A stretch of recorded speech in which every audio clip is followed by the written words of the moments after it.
Hi, and welcome. In our last video, we did the simulation and testing of the Verilog. So today we're going to talk about how to write system Verilog test bench. So it's very important that from the last video, now we are moving on to the system Verilog test bench. Let's go. Last video, we created a test bench just using this and just sort of copying and pasting the same thing over and over again. For a small finite state machine, this is a fine solution, but for anything of scale, what you're going to want is to create a test vector file, which is just all your inputs and the So remember, you can write down test vector file. It's going to be a vector file. Expected outputs on rows, and then you can just feed in lots of values, and it'll throw errors when the expected output doesn't match the inputs. So if the expected output is not according to the input, so you will see the error. So in the last video, we saw how to rectify those errors. So let's see in this test bench.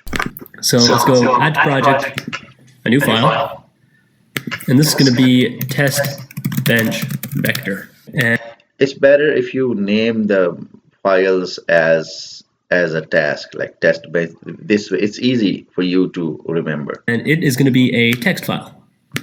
What would it be? It's going to be a text file.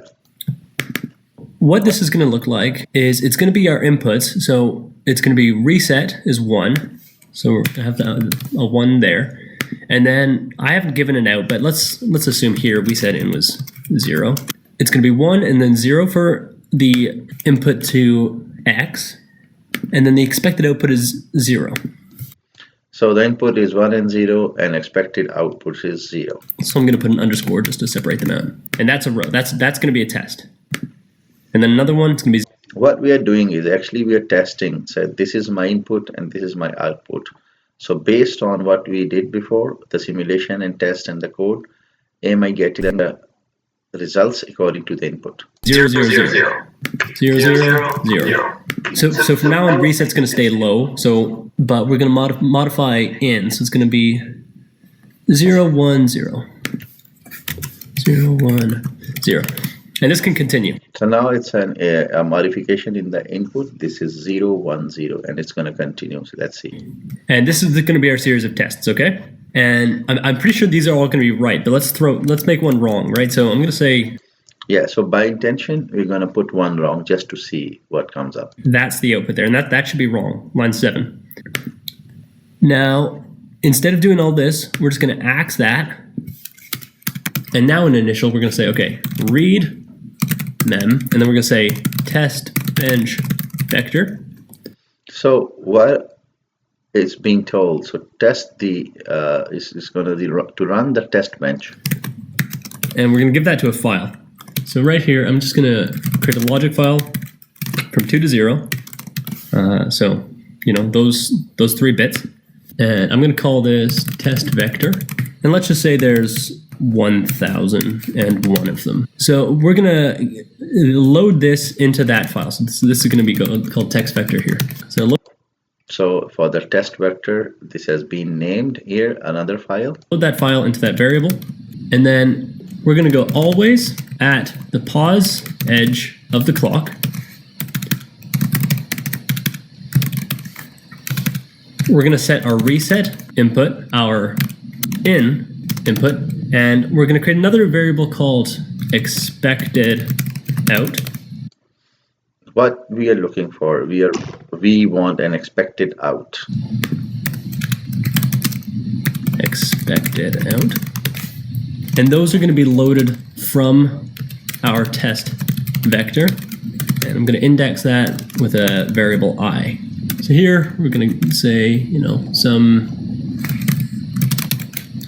32-bit integer.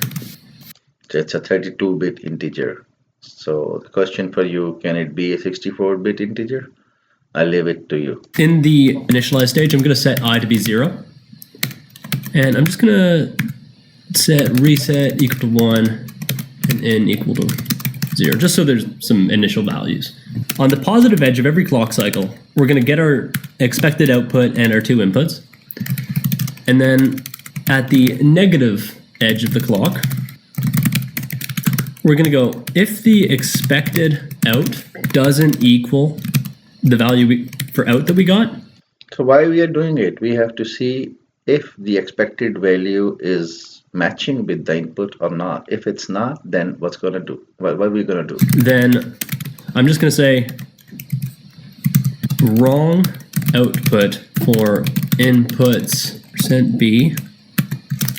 So because you have to mention, you have to tell that if it's not matching, that's going to tell you it's a wrong one. Then I'm just going to pass these, reset, and then in. And then we're also just going to say %b doesn't equal %b. And we're just going to say expected out and out. And then increase the I, so I equals I plus 1. Okay, so what's happening here? So what we did is at the end we increased the I input, and that is continue adding +1 in it. We're reading in our test bench vector, and then on the positive edge we're getting our expected output and our two inputs. On the negative edge we're comparing our expected output to the new output, and we're outputting it if it's wrong. And then so one is we are comparing input with output. Another is we are checking if it's right or wrong. If it's wrong, then what? We're incrementing our I, getting the next row. This continues. So let's first build. So compile everything, and then let's go to library. Simulate, compile, go to library. Right click, simulate our test bench without optimization. Let's remember we are doing it without optimization.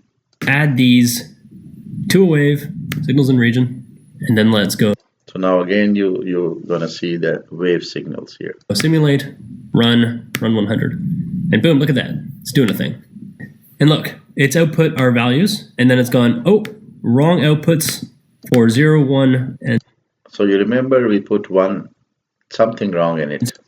So we go, okay, what's going on there or whatever, and I know it's just that we changed this. And so now we go so we created that wrong thing. So it's telling us this was wrong. So we went back and changed it. Simulate, restart. So now do it again. Run it again, and look at that, it works.